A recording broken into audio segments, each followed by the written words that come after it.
Prescott?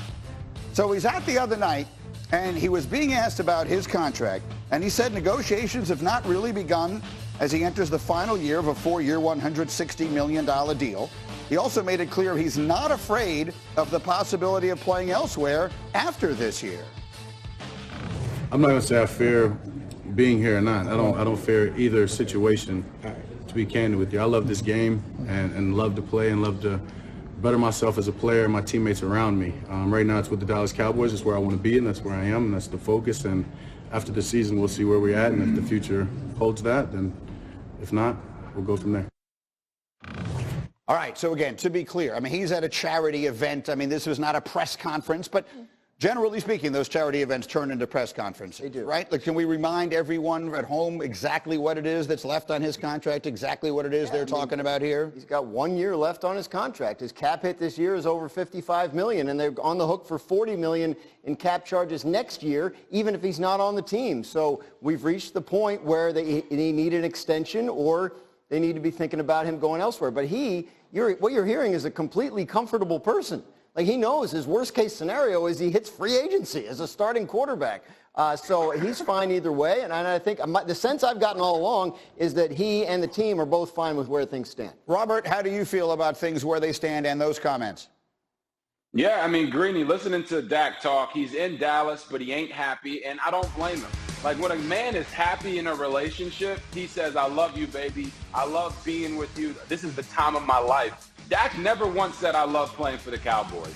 He sat there and he said, you know what? I don't fear being without you. You know, I like playing daddy. I like feeding the dog. I just don't like doing it with you. And I understand why he feels that way. They let half his offensive line walk out the door. They let his starting running back walk out the door. And they put him in a contract year and say, we're not going to pay you or extend you, but we want you to go out and win us a Super Bowl with a lesser team. Sitting in front of the podium and screaming, help me, guys. And they're not doing it. So I understand where he's coming from. But maybe this will work out like it did for Joe Flacco, and the Ravens were able to win a Super Bowl when he was in a contract year. I know Dak's going to have that mindset going into this season.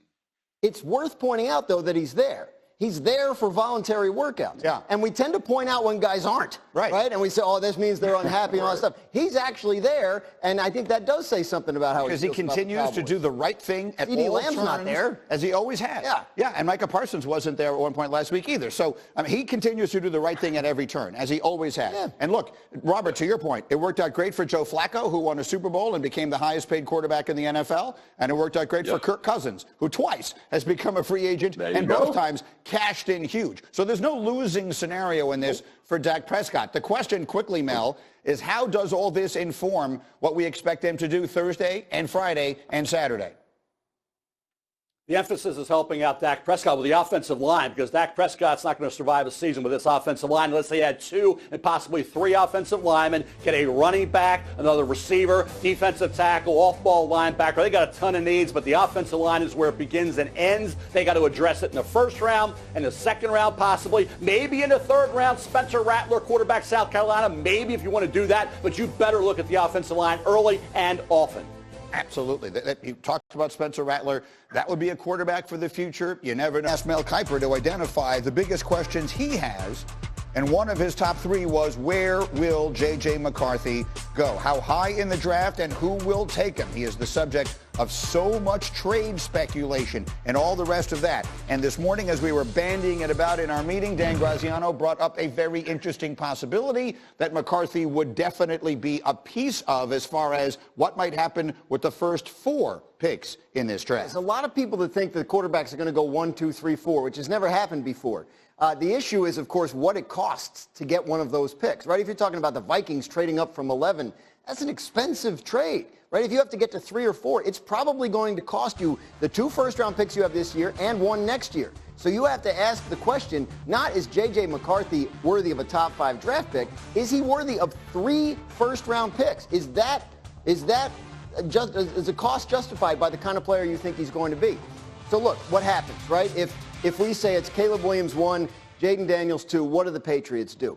They're going to start hearing from teams. If the Commanders were to take McCarthy or May, and Jaden Daniels is 3, maybe the Patriots run up there with the card. But I guarantee you they're going to get calls from the Las Vegas Raiders because Antonio Pierce and Jaden Daniels know each other a long time, and they're interested in possibly making that happen. So depending on what Washington does and then depending on what New England does, it's going to affect the level of interest in the trade-ups for the 3 and 4, and that ties to McCarthy. That's exactly right. And that also, the Giants would be another team that absolutely. we've talked a lot about, and their move up wouldn't be as substantial as what you're talking about with Minnesota coming up from 6. But again, depends on what happens, right? Like who, let's say it goes Caleb and Daniels and McCarthy. Like, do the Giants like Drake May better than J.J. McCarthy? Are they more likely to try and go up from 6 to 4 if that's the guy that's left there? So a lot of this will happen in the moment on Thursday night. This is where it gets fascinating. Mel, pick it up from there. What do you think? They can go somewhere in the top 5 or 6. It's too rich for me. I'm at 15 on the big board, so I think you overdraft quarterbacks. That's what we see in the NFL time and time again. It's going to happen with J.J. McCarthy. Great for him. Great for Jim Harbaugh to be at that number 5 spot and say, if you want my quarterback, who's the best player in this draft according to Jim Harbaugh, come up and get him. And they can benefit from that. So it'll be really interesting to see the Giants. They desperately need a receiver. They get no explosive plays. Haven't had a 1,000-yard receiver in 6 years. Do they pass on that to help Daniel Jones or get his heir apparent and still not have an explosive receiver? So it's going to be really fascinating to see what happens at the top 6 with J.J. McCarthy, because he is a critical entity, because I believe at that spot he's being overdrafted. As I said, I have him number 15 right now on my final big board. And Robert, the way that Dan just posed it, I think, is an interesting one. If you're picking 6th, for example, the Giants, then you're deciding to take him with the 6th pick if he's still sitting there. If you're any of these other teams, you are, to the point Dan just made, not just using the pick, but you are trading at least 2 1s, we would assume, to get up there, and maybe more than that. Do you, Robert Griffin, believe that would be a good move for the Vikings or one of these other teams to make? No, Greeny, I don't. And it's not because J.J. McCarthy is not a good player. I think J.J. McCarthy is worthy of a top 5 pick. I think if he's there at 6 and the Giants truly believe that he's the quarterback of the future, take him. But it's going to be so many assets that these teams have to give up to go get him. And I'm not even worried about necessarily the money or the picks in future years. It's about building your team today. And in today's NFL, teams have to have 1, 2, wide receiver number 1s, a great tight end, a really good offensive line, and a great running back. If you go get J.J. McCarthy and you trade up to get him and give up those assets, you're actually putting him at a detriment. And I don't want to see that for any young quarterback going into a situation where they don't have weapons around them. If he falls to you, awesome. Pick him. But I would not move up to go get him and give up those assets. And Dan, just very quickly, because I'm up against the clock here on something else. You had mentioned this morning what the Giants do might also be determined by whether or not Malik Neighbors is still on the board when they pick. That's the thing. If it goes Caleb and Jaden Daniels and May and McCarthy and then now you have the 2 receivers go. What did we do? No. The question was if the 2 receivers are gone, Harrison and Neighbors. Right. If it goes Harrison and Neighbors, do the Giants sit tight and take McCarthy, or do they try and trade back if they don't love him? And Joe Alt, the offensive lineman, is the other player in the middle of that. All right. I have much more on this as we go, and much more on the NBA playoffs. But the NHL playoffs are underway as well.